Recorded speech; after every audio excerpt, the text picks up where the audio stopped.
Howdy, everyone. It's just Parker today. And I'd like to discuss false flag operations with you, and especially the history of them in the United States, because I feel that history has been greatly forgotten, and I think that that's a big mistake given recent events. I think that the proper way to consider the news this week is in light of the history of false flag operations that the United States government has orchestrated. But before we get there, let's just define false flag. Wikipedia defines a false flag operation as an act committed with the intent of disguising the actual source of responsibility and pinning blame on another party.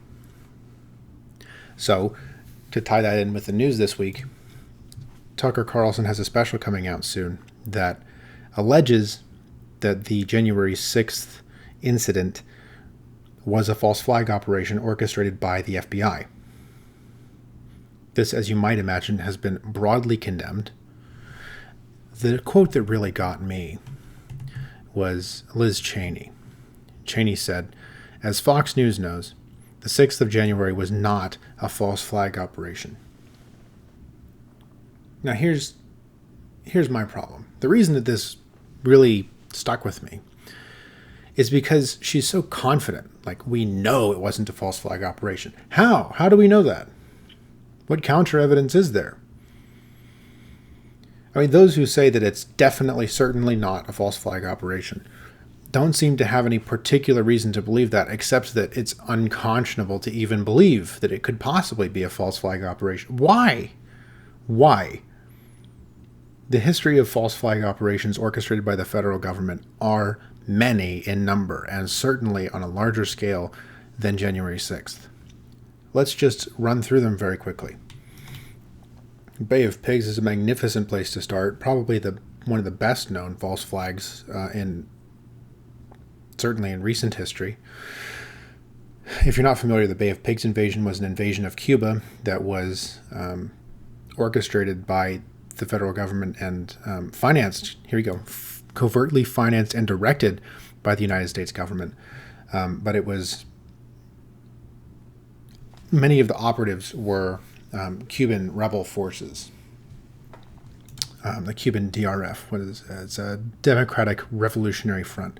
But you can see it just in the side panel here. The belligerents are on the one hand Cuba, because Cuba was being invaded. The Fidel Castro government was on one side of the battle, and the other was the Cuban DRF in the United States. This was directed by the Kennedy White House and the United States more generally. This was a lot better of a plan, certainly, than Operation Northwoods, which was a similar in goal and similar in time operation that did not take place, but it was proposed by the United States DoD and Joint Chiefs of Staff. This was also brought to Kennedy's desk. The proposal was essentially that the CIA should, and other United States government operatives, should stage and actually commit acts of terrorism against American military and civilian targets, then blame them on the Cuban government and use it to justify a war against Cuba. So this one was not an invasion of Cuba. This plan involved using the federal government, to attack American civilians and military targets, and then use those attacks, blame them on Cuba, and then attack Cuba, using them as a justification. This is an actual proposal. I encourage you to look into this, by the way. This one is particularly pernicious. But this is scarcely a recent strategy.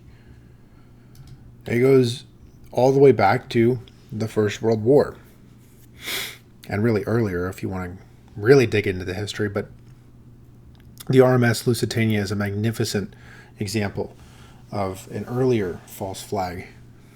Actually, in this case, literally a false flag. If you're not familiar, the Lusitania was a passenger ocean liner that was sunk by German U-boats. Now, the thing about the Lusitania is it wasn't really a passenger liner. I mean, it was, but it was carrying munitions and weapons, and the German government well, here you go. The German government justified treating the Lusitania as a naval vessel because she was carrying 173 tons of war munitions and ammunition, which makes her a legitimate military target. This was denied until 1982, when the Foreign Office's American department finally admitted that there was a large amount of ammunition in the wreck, which actually makes it not particularly salvageable because it's, munitions have this funny way of being explosive. In any case, this attack was used as a justification for the United States to join the First World War, which, believe me, we were itching to do. But it was not some attack on a passenger liner as was alleged at the time. And if you look at the news about this incident from the time, it was treated like it was this wanton act of aggression on the part of Germany, which it certainly wasn't. It was a war vessel attacking a war vessel. In more recent news, the Gulf of Tonkin incident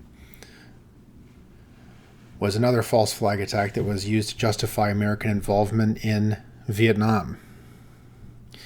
There were two incidents, the second of which was completely fabricated. The first of which actually did involve, you can see them here, these Vietnamese cruisers that were following the USS Maddox. But the second Gulf of Tonkin incident was just false radar images. But nevertheless, they both led to the Gulf of Tonkin resolution, which was essentially the beginning of American involvement, heavy involvement in Vietnam. And then if you're young like me and you don't remember any of this, maybe you'll remember the weapons of mass destruction argument. As the first line of this is a perfect description, perfect summary. Possession of WMDs was cited by the United States as a primary motivation for instigating the Iraq War. Of course, WMDs were never found. This was in 2003. We had plenty of time in the whole region, really, to find whatever WMDs might be there, and there simply weren't any. So to return to the issue at hand, January 6th. Why is this such a heretical claim? I'm not saying it's true. I honestly don't have an opinion on the matter, but why is it so entirely anathema to suggest that maybe this was, at least in part, coordinated by the federal government? It's not like they don't have a well-established history of exactly this. It's not as though they don't have practice, particularly the CIA, the FBI, the NSA. I mean, these organizations have been heavily involved in the coordination of false flag plans and actually carried out false flag operations. This is we're dealing with pros here. Why wouldn't they? It almost would be weird if they weren't conducting some false flag operation, because that's what they've been doing for 50 years, one after the other, to justify this war and that war. Is it all that difficult to believe that they would coordinate and carry out a much smaller scale false flag operation in the form of January 6th to justify just some political ends? Not even war. This is like a scrimmage. I don't understand. Maybe you do. If you do, please leave a comment. I'm interested in learning more about this. I'm certainly interested in seeing what Mr. Carlson has to say. He usually does pretty, admittedly biased, but nevertheless valid investigative journalism insofar as investigation is concerned. So let's all see what he has to say.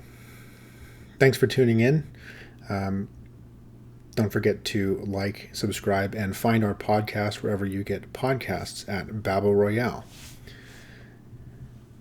and Babylon.